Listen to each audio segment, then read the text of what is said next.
क्या आपने कभी 9,000 रुपए का ऐसा चप्पल देखा है? 9,000, 90 रुपए, 900 रुपए भी नहीं, 9,000 रुपए। फैक्ट नंबर 19, जापान में एक अजीब सा वर्ल्ड रिकॉर्ड बना हाल ही में। एक बात बताओ, आप लोगों में से बहुत लोगों का नाम शुभम होगा, है ना? बहुत लोगों का नाम नवीन होगा, बहुत लोगों का नाम आर्यन होगा, ऐसे होगा कॉमन नेम सब। तो आपको पता है, ऐसा अगर कोई ऑर्गेनाइजेशन किया जाए जिसमें मेरे सब्सक्राइबर्स में जितनों का नाम शुभम है, सबको मैं ला दूं, है ना? 1,000-2,000 लोग हो ही जाएंगे और सबको ला दूं, तो ये वर्ल्ड रिकॉर्ड तोड़ सकते हैं हम लोग चाहे तो। क्योंकि जापान में एक हाईएस्ट नेम, एक ही नाम के लोगों का गैदरिंग हुआ था और 178 हिरोकाजु टानाकास, इस नेम के इंसान एक जगह इकट्ठा हुए थे। 178 जितने लोग देख रहे हो, सबका नाम यही है, हिरोकाजु टानाका। सेम नेम के लोग गैदर किए थे और वर्ल्ड रिकॉर्ड बनाए थे। चलो तोड़ते हैं इस वर्ल्ड रिकॉर्ड को। फैक्ट नंबर 18, क्या आपको पता है कि न्यूयॉर्क सिटी में ट्रैफिक वायोलेशंस को रिपोर्ट करने के लिए आपको बाउंटी मिलता है, पैसा मिलता है। जैसे न्यूयॉर्क सिटी में ऐसा टाइप का आपका साइकिल का लेन होता है जहां पे लोग साइकिल चलाते हैं, उस पे कोई गाड़ी पार्क नहीं कर सकता है। अगर कोई पार्क किया तो उसका चालान कटेगा। तो आप एक कॉमन इंसान अगर देखे कि गाड़ी पार्क है, तो आप उस गाड़ी का नंबर प्लेट का फोटो खींच के एज अ प्रूफ आप वहां के जो ट्रांसपोर्टेशन का वेबसाइट है गवर्नमेंट का, उस पे अपलोड करोगे तो आपको भी उस चालान का शेयर मिलेगा। तो ऐसे ही करते करते एक इंसान ने, जैसा कि आप इस रिपोर्ट में देख सकते हो, 1 करोड़ से भी ज्यादा कमाया। आपको पता है, अगर ऐसा ट्रैफिक वायोलेशन या फिर पार्किंग का लॉ इंडिया में आ जाए तो इंडिया में हर कोई करोड़पति बन जाएगा। क्योंकि यहाँ पे गाड़ी तो ऐसे ही कई जगह इलीगली पार्क्ड रहता है और उसको अगर रिपोर्ट करने का अगर एक कॉमन पोर्टल वेबसाइट बना दिया जाए, ऐप बना दिया जाए, उस पर लोग अपलोड करें, तो डेली सरकार को कितने चालान्स का शेयर देना पड़ेगा। लेकिन अच्छा है, सिटीजन लोग का कमाई तो होगा इससे। लाओ इंडियन गवर्नमेंट, प्लीज हम भी हेल्प करेंगे आपका, ताकि लोग नियम को फॉलो करें, ट्रांसपोर्टेशन नियमों को। इसको ट्रैफिक बाउंटी कहा जाता है। फैक्ट नंबर 17, आपको पता है ऐसे स्कैम्स के बारे में जिसमें आपको व्हाट्सएप पे या फिर कैसे भी मैसेज आता है, ईमेल पे या कहीं पे, कि आपके 1 करोड़ रुपए इनाम लगे हैं। ऐसे अमिताभ बच्चन जैसा आवाज निकाले कोई बोल रहा होगा या फिर उसका फोटो यूज कर लिया होगा। अब जो भोले भाले लोग हैं, वो तो अमिताभ बच्चन का फोटो देख के उनको लगता है अरे ये तो असल में मतलब उसी के कंपनी के तरफ से है। लेकिन ऐसा नहीं होता है, मामू बनाते हैं, सबको पता है। मतलब सबको नहीं पता, तभी तो स्कैम कर पाते हैं। आपके और मेरे जैसे जो अवेयर लोग हैं उनको पता है कि ये सब स्कैम होता है। लेकिन ये सब जब घटना हो रही थी, इससे लोगों का लाखों रुपए का लॉस हो रहा था, उसके बाद अमिताभ बच्चन जी कोर्ट में गए और एक फाइल किया कि अगर इनका वॉइस या इमेज अगर कोई यूज करे तो उसे उनका परमिशन लेना होगा, ताकि मार्केट में मिसयूज ना हो। सोचो, इनके साथ इतने बड़े लेवल पे इनके नाम पे स्कैम हो रहा था कि इनको खुद कोर्ट जाना पड़ा। अब ऐसे तो ये चीज कॉमन सा लॉ है कि हम किसी का भी फोटो या फिर वॉइस उसके परमिशन के बिना यूज नहीं कर सकते हैं। बट इनके केस में क्या है कि कर कोई और रहा था और सब आके इन पे भड़क रहे थे, इसलिए इनको कोर्ट जाना पड़ा। फैक्ट नंबर 16, क्या आपको पता है कि मुकेश अंबानी सिंगापुर में एक फैमिली ऑफिस बना रहे हैं? तो ये देख के बहुत लोग कह रहे हैं और बहुत न्यूज रिपोर्ट्स भी आ रही है, जैसा कि आप अपने स्क्रीन पे देख सकते हो, कि ये सिंगापुर मूव करना चाह रहे हैं। आपको पता है, हर कोई, एक सिंपल सा बात है, दुबई और सिंगापुर, विश्व में ये दोनों जगह पे भारतीय बहुत अट्रैक्ट होते हैं, बहुत लोग मूव करते हैं, बहुत लोग अपना कॉर्पोरेट ऑफिस वहीं खोल लेते हैं। ऐसा क्यों पता है? टैक्स इंडिया में हाईएस्ट 30 से 40% टैक्स लगता है। मतलब अगर आप किसी तरह 10 करोड़ कमा लिए मान लो, तो आपको उसमें से 3, 3.5, 4 करोड़ लगभग टैक्स में देने पड़ते हैं। इतना परसेंट। वही आप दुबई में रहोगे, पूरा 10 करोड़ कमाए और 10 करोड़ आपके एंजॉयमेंट के लिए जेब में। सिंगापुर में वैसे ही कंपनीज पे बहुत कम ही टैक्स लगता है। तो ये चीज देखते हुए बहुत लोग वहां मूव कर जाते हैं। एक अजीब सी बात है, लेकिन ये चीज पाई गई है ना कि इंडिया में लोगों का सबसे बड़ा गोल यही रहता है कि मैं पैसे कमाऊं और विदेश चला जाऊं। मतलब जो मनी माइंडेड लोग होते हैं उनकी बात हो रही है। बाकी देश लवर्स भी बहुत कोई है, लेकिन जो अच्छा खासा पैसा कमाने लगते हैं जैसे इकोनॉमी में बूस्ट आएगी वैसे ही वो मूव कर जाते हैं। आपको पता है जैसे नासा और बड़े बड़े कंपनीज में बहुत सारे इंडियंस काम करते हैं, बहुत सारे टॉप्स कंपनीज के सीईओ इंडियंस हैं, तो वो इंडिया में रह के भी तो काम कर सकते थे, अपने टैलेंट का यूज करके मनी फेच कर सकते थे, इकोनॉमी बूस्ट होती। लेकिन क्योंकि वहां ज्यादा फायदा मिल रहा तो वहां वो चले गए। अगर इंडिया का सिस्टम इंप्रूव कर दिया जाए, मेरे ख्याल से अगर टैक्स कम कर दिया जाए थोड़ा सा, या फिर बिजनेस के लिए इंसेंटिव ला दिया जाए कि नए बिजनेस पे टैक्स कम लगेगा, तो शायद लोग और मोटिवेट होंगे अलग अलग टाइप के बिजनेस करने में। फैक्ट नंबर 15, दुनिया में बहुत अजीब टाइप के एप्स हैं। ऐसे कई एप्स हैं जिनका नाम है नथिंग। ऐप को खोलोगे, एक स्क्रीन आएगा, बस यही ऐप का काम है। और ऐसे ऐप में लाखों डाउनलोड्स हैं। अब आपको लगता होगा ये कैसे काम करता है। ऐसे बहुत सारे ऐप्स भी निकले जो कि पूरे वर्ल्ड में कॉन्टेस्ट लगाता है लोगों के बीच में। वो ऐप आप खोलोगे तो आपको फोन पूरा ऊपर तक उछालना पड़ेगा, और आप जितना उछालोगे, बाकी दुनिया भर में जितने लोग उछाल रहे हैं उससे आपका हाइट कंपेयर होगा, और जो सबसे ज्यादा टॉप पे फेंकेगा फोन को उसका रैंक 1 पे रहेगा। ऐसे ऐसे डेंजरस एप्स भी है, और ऐसे ऐसे एप्स भी है, रिच एप्स कहते हैं इसे, जिसमें है कुछ नहीं, बस एक वॉलपेपर के लिए आपको 25 से 30 हजार रुपए देने पड़ेंगे। एक ऐप के लिए 30,000 रुपए। और ऐसा लोग मानते हैं कि वो ऐप अगर आपके फोन में है तो आप अमीर हो, क्योंकि आपके पास वो रिच वाला ऐप है। तो ऐसे अतरंगी बिजनेसेस कभी कभी काम कर जाते हैं, पता नहीं कैसे। क्या है कि ऐसा पाया गया है कि जो जितना कमाता है, ज्यादातर लोग जो अच्छा खासा कमाते हैं वो स्पेंड भी करेंगे ना, तो ऐसे शो ऑफ कंपटीशन ये सब लगा रहता है। और यही रीजन है कि बहुत लोग स्पेंड भी करते हैं। यहाँ पे किसी को मतलब 10 किलो चावल खरीदने का पैसा नहीं है गरीब घर में, ताकि महीने भर का राशन आ सके, मुश्किल से आ सकता है। और कोई दूसरे तरफ ऐसे है जो एक फालतू ऐप के लिए 30,000 रुपए दे रहे हैं। इस दुनिया में इनइक्वालिटी बहुत है। फैक्ट नंबर 14, क्या आपने एक क्लासमेट का नोटबुक देखा है? इसको तो देखा ही होगा, और बहुत सारे बच्चों का ये फेवरेट नोटबुक होता है। क्या आपको पता है कि ये आईटीसी के सबसे बड़े प्रोडक्ट्स में से एक है ये नोटबुक? ऐसा इसलिए क्योंकि इसके आने के पहले एक प्रॉब्लम था। ज्यादातर जो कंपनीज थे वो पेजेस को बनाते थे ना, वो जो व्हाइटिश फील है पेज का उसको नहीं दे पाते थे, और स्मूथनेस जो चाहिए था, मतलब ये जो ब्रांड है ये लग्जरी के तौर पर उभरा और बच्चों का देखते देखते फेवरेट हुआ। और इसने और एक टैक्टिक यूज किया। इन नोटबुक्स के लास्ट में आपने फैक्ट्स को भी देखा होगा, ये लोग फैक्ट्स देते हैं, रंग बिरंगा बनाते थे नोटबुक को, और इसलिए ये पूरे हिंदुस्तान में ऐसे फैल गया। और बहुत सारे बच्चों का फेवरेट नोटबुक क्लासमेट ही है, और ये कंपटीशन को खा लिया पूरी तरह से। फैक्ट नंबर 13, क्या आपको ये सर्वे रिजल्ट्स पता है कि किसी भी इंसान को जब आप नए से जानना शुरू करते हो, कोई इंसान से आपका मिलना जुलना अभी स्टार्ट ही हुआ है, तो आपको उसको पूरी तरह से जानने के लिए एवरेजली 4 साल लगते हैं। जैसे दोस्ती तो वीक्स में ही हो जाती है, लेकिन ये फाइंड किया गया है कि अगर आप किसी के साथ 4 साल रह गए, आप उसको जान लिए, और उतने देर में आपके साथ वो इंसान कुछ नेगेटिव चीज नहीं किया है, पॉजिटिव ही रहा है, तो उस पे मतलब कोई इसके बारे में खराब बोले तो आप यकीन नहीं करते, आप बोलेंगे नहीं वो ऐसा नहीं है, मैं उसको जानता हूं।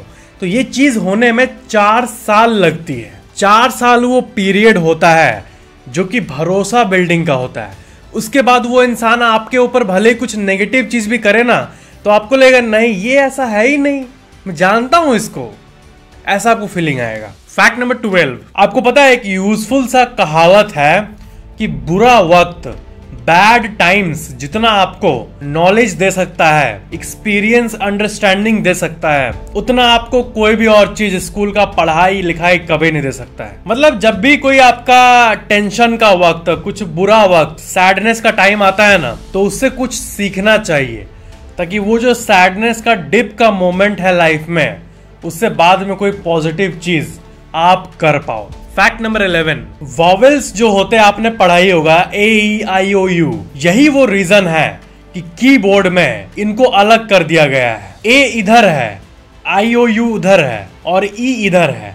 ये जो है सबसे मोस्ट यूज्ड लेटर है। जब कोई टाइपिंग करता है तो अक्सर हम AEIOU का बहुत यूज करते हैं। पहले के जमाने में ABCD वाला लगातार वाला रहता था कीबोर्ड, लेकिन वो जल्दी खराब हो जाता था।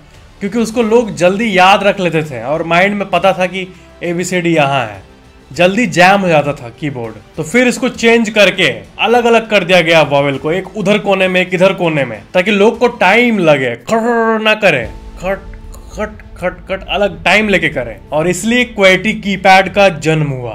फैक्ट नंबर 10, एक म्यूजिशियन थे, एक सिंगर थे, जिम सुलेवान, और आपको पता है उन्होंने एक एल्बम रिलीज किया था जिसका नाम था UFO। और फिर क्या हुआ, उस एल्बम रिलीज करने के कुछ सालों बाद वो अचानक से डिसअपियर हो गए, गायब हो गए, मतलब वो खो गए। उनका बॉडी फिर कभी भी नहीं मिला, किसी को नहीं पता कि वो कहाँ गए। बहुत ही अजीब बात है ये। उस UFO एल्बम में भी लिरिक्स बहुत अजीब टाइप के थे, हाईवेज के बारे में जिक्र था, एब्डक्शन, एलियन एब्डक्शन के बारे में जिक्र था। उसके बाद लिरिक्स लिखने और गाना रिलीज करने के कुछ साल बाद वो खुद ही लुप्त हो गए और आज तक नहीं मिले। ये पूरे वर्ल्ड के सबसे बड़े मिस्ट्रीज में से एक है। फैक्ट नंबर 9, क्या आपको पता है कि लोग पोलर बियर जो ये होता है, इसका लिवर, इसको भी खाते हैं, बट बहुत लोग जो खाते हैं उनको विटामिन ए का टॉक्सिसिटी हो जाता है। जी हाँ, विटामिन ए अगर बहुत मात्रा में बॉडी में चला जाए तो वो टॉक्सिक हो सकता है बॉडी के लिए। बहुत सारे लिवर्स में ऐसा होता है। ये फैक्ट मैं क्यों बता रहा हूँ। फैक्ट नंबर 8, क्या आपने कभी ऐसे न्यूज आर्टिकल्स देखे हैं जिसमें इंश्योरेंस मनी के लिए लोग अपने डेथ को फेक करते हैं? मतलब ऐसे इंश्योरेंस होते हैं ना जिसमें कि इंसान कुछ प्रीमियम दे रहा होता है हर साल, और अगर वो बीच में मर जाए तो उसके फैमिली को करोड़ों रुपए मिलते हैं, ये इंश्योरेंस। तो ऐसा पाया गया है कि बहुत लोग ऐसे करते हैं कि अपने आप को फेक मरवाते हैं, मतलब फेक डेथ सर्टिफिकेट बना के या फिर कहीं छुप के कंपनी से ले लेते हैं करोड़ों रुपए। बहुत न्यूज में तो ऐसा भी हुआ है कि दोस्तों ने मिलकर एक्चुअल में मार दिया है उसको, जस्ट मनी को क्लेम करने के लिए। दोस्त किसी तरह फ्रॉड करके अपने आप को नॉमिनी बना देते हैं और उसको मार के पैसे ले लेते हैं। गजब है, ऐसा भी होता है। फैक्ट नंबर 7, ये आप इंफॉर्मेशन स्निपेट्स देखो। डॉल्फिन जो है ना वो इंसानों को प्रोटेक्ट करते हैं डेंजर में, ये पाया गया है। डॉल्फिन्स सबसे ज्यादा इंटेलिजेंट क्रीचर्स में से एक माना जाता है। इनफैक्ट समुद्र में जो भयंकर भयंकर शार्क्स होते हैं ना, वो भी ऐसे करके प्रणाम करते हैं डॉल्फिन को, क्योंकि ये डॉल्फिन लोग मिल के शार्क को मार देते हैं। यूनिटी। ऑर्कस डॉल्फिन का एक फैमिली है, और जब खाना कम होता है समुद्र में तो वो क्यूट क्यूट डॉल्फिन्स जो है वो अपना रौद्र रूप लेके शार्क को मार के खा जाते हैं। बोलो, डॉल्फिन्स दिखते हैं इतने स्वीट स्वीट, लेकिन कितने डेंजरस होते हैं। लेकिन इंसान का दोस्त इंसान के साथ दोस्ती करते हैं, ये पता किया गया है, और डॉल्फिन्स तो आपस में बात भी करते हैं। सबसे अजीब बात है कि डॉल्फिन्स ये मछली की तरह दिखते हैं, लेकिन इसको मछली मत कहना, आप गलत हो। फिश नहीं है ये technically. Dolphin is not a fish but a mammal है ये। फैक्ट नंबर 6, क्या आपने कभी क्रॉस सेलिंग के बारे में सुना है? क्रॉस सेलिंग, आप कभी मोबाइल लेने जाओगे तो देखना मोबाइल ले लोगे, उसके बाद आपको शॉपकीपर बेचेगा, बोलेगा टेम्पर्ड ग्लास ले लो भाई, ये सस्ता वाला है, या फिर SD कार्ड ले लो, इसमें इतना GB है, या फिर ये फोन कवर ले लो साथ में, क्या दिक्कत है। कभी कभी जो हमें नहीं चाहिए होता है वो भी दिला के हमारे जेब से पैसा ऐंठ लेते हैं, ले लेते हैं। वही तो उनका काम होता है, और क्रॉस सेलिंग से ही बहुत सारे कंपनीज अरबों का प्रॉफिट कमाते हैं। क्रॉस सेलिंग मतलब एक आपके जरूरत के चीज के साथ साथ एक ऐसी चीज जो कि आपके लिए जरूरत नहीं है लेकिन वो भी आप ले रहे हो, इसी को क्रॉस सेलिंग कहते हैं, cross selling technique. Fact number 5, Nations, इस दुनिया में इतने सारे देश हैं, बट पता है धरती पे कोई एरिया पे कोई संगठन मिलके अपना देश भी बना सकता है ना। ऐसे बहुत सारे कंट्रीज हैं जो कि आपको ऑफिशियली मैप पे तो नहीं दिखेंगे, लेकिन वो है। उसको यूनाइटेड नेशन UN रिकॉग्नाइज तो नहीं करता है कंट्री के रूप में, लेकिन वो है। इनको माइक्रो नेशंस कहा जाता है। ये सेल्फ प्रोक्लेम्ड जगहें होती है जो कि कहती है अपने आप को कंट्री। यहाँ पे प्राइम मिनिस्टर होगा, नेताएं होंगे, अपना पासपोर्ट होगा, अपना सब कुछ करेंसी होगा, लेकिन इनको रिकॉग्निशन नहीं मिला है। तो ऐसे कई माइक्रो नेशंस का आप पूरा लिस्ट देख सकते हो, और इस लिस्ट में बीच में देखो अमेरिकन एम्पायर नाम का एक कंट्री है। इसमें तो फ्लैग में इमोजी भी मौजूद है। जी हाँ, ये इस माइक्रोनेशन का अपना फ्लैग है और बाकी का भी लिस्ट आप अपने स्क्रीन पे देख सकते हो। फैक्ट नंबर 4, ये बहुत ही अच्छी फैक्ट है। आपने सुना होगा कि माउंट एवरेस्ट सबसे हाईएस्ट पीक है धरती का, लेकिन असल में ये बात गलत है। एक्चुअली में सबसे ज्यादा ऊंचा माउंट चिम्बोराजो है। अब ये कैसे? तो देखो क्या है ना, धरती ऐसे गोल नहीं है, धरती ऐसे बहुत जगह उबड़ खाबड़ है। तो धरती का पूरा सेंटर, जहां पे वो आग नहीं जलता धरती के अंदर, वो जो सेंटर है वहां से अगर मापे सबसे ऊपर वाला पॉइंट कौन है तो वो निकलेगा माउंट चिम्बोराजो।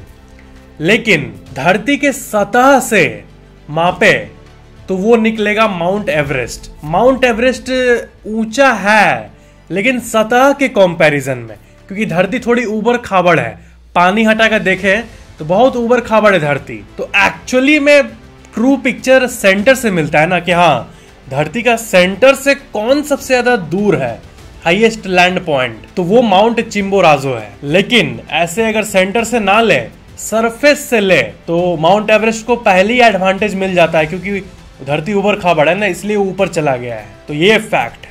फैक्ट नंबर 3, आपने ऐसे कई क्लिप्स को देखे होंगे, कई लोग रिकॉर्ड करके डालते हैं इंटरनेट पे। गाड़ी अजीब तरह से ऐसे पेंटेड रहता है, ऐसा गाड़ी तो हमें दिखता नहीं है नॉर्मली, इसमें नंबर प्लेट भी नहीं रहता है और ये जो मॉडल है ये अनजाना लगता है। तो क्या है, बात यह है कि महिंद्रा, टाटा और बाकी सब कंपनी सब अपने गाड़ी को ना टेस्ट करने निकालती है, तो ना वो ऐसे कैमोफ्लेज टेक्निक यूज करती है। कोई गाड़ी रिलीज होने के पहले डिजाइन पता चल जाएगा तो कैसे चलेगा, तो इसलिए वो लोग ऐसे ढक के निकालते हैं। अब आप कहोगे कि अगर ऐसे ही टेस्ट करना है, गाड़ी को चलाना है, तो अपना प्राइवेट प्लेस पे करो ना, मतलब लोग को फिर दिखाना ही क्यों है। तो आंसर ये है ना कि सेफ्टी टेस्टिंग ग्राउंड रियलिटी में होती है।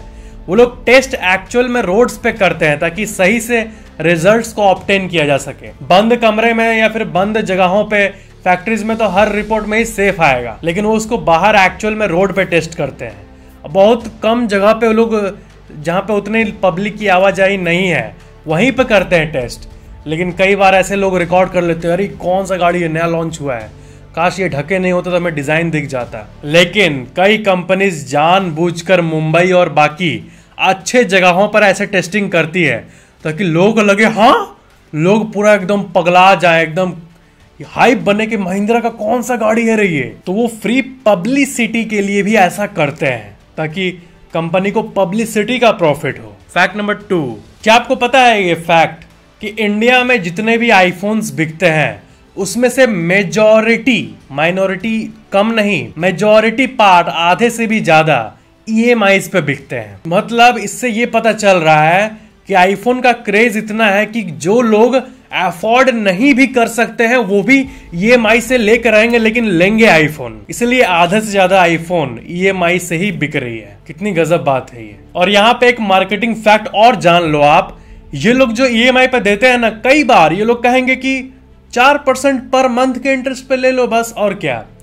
ये लोग पर ईयर का 16% या फिर 20% नहीं बताएंगे या फिर 12% नहीं बताएंगे, पर मंथ का बताएंगे। ऐसे और टाइप के आपने देखा होगा। अब जैसे कोई DTH या फिर कोई भी सर्विस का एडवर्टाइजिंग, मात्र 3 रुपए प्रतिदिन लेके आप इसका एंजॉयमेंट ले सकते हो। 3 रुपए प्रतिदिन लगभग 1000 रुपए पर ईयर हो जा रहा है, लेकिन आपको सबसे लोएस्ट वाला पर डे के हिसाब से बताएंगे। ये एक सेल टेक्निक होता है जिसमें आपको एक बड़ा अमाउंट को छोटा करके बता दिया जाता है।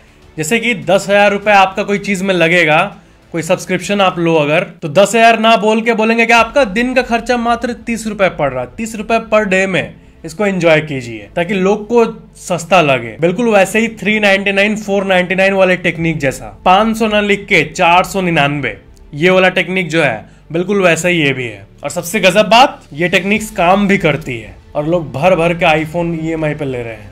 फैक्ट नंबर 1, जर्मनी की एक कंपनी है ह्यूगो बॉस, जिसका हेडक्वार्टर्स ये रहा, और इसका प्राइसिंग देखोगे 7,000, 9,000, 12,000। इसका एक सिंपल सा चप्पल है ये वाला, और ये 9,000 का है। पैर में पता नहीं क्या लग्जरी है, क्या चाहिए लोगों को, लेकिन ये कंपनीज एग्जिस्ट कर रही है। इसका मतलब यही है कि लोग एक्चुअली में इतने दाम के चप्पल को खरीदते हैं, कंपनीज को प्रॉफिट होती है, तभी ये अभी तक एग्जिस्ट कर रही है। ये कंपनी 1924 में फाउंड हुई थी और लगभग 100 साल होने जा रहे हैं। तो सोचो मतलब लोग क्या क्या करते हैं, 9000 के चप्पल भी पहनने के लिए रेडी हो जाते हैं। सोच रहा हूँ आज ऑर्डर करूँ मैं भी एक 9000 का चप्पल, देखते क्या होगा। सही में ऑर्डर करता हूँ, फिर आपको बताऊंगा कि क्या है इस चप्पल में, देखूंगा कितना मुलायम है इसी करके। तो ये थे आज के फैक्ट्स। वीडियो को लाइक जरूर करना, नीचे कमेंट करना कि वीडियो कैसा लगा, और इस चैनल को सब्सक्राइब करके बेल आइकन पर क्लिक करके ऑल पे जरूर क्लिक कर लेना, ताकि नए वीडियोस आपको सबसे पहले मिल जाए। Thank you so much for watching this video.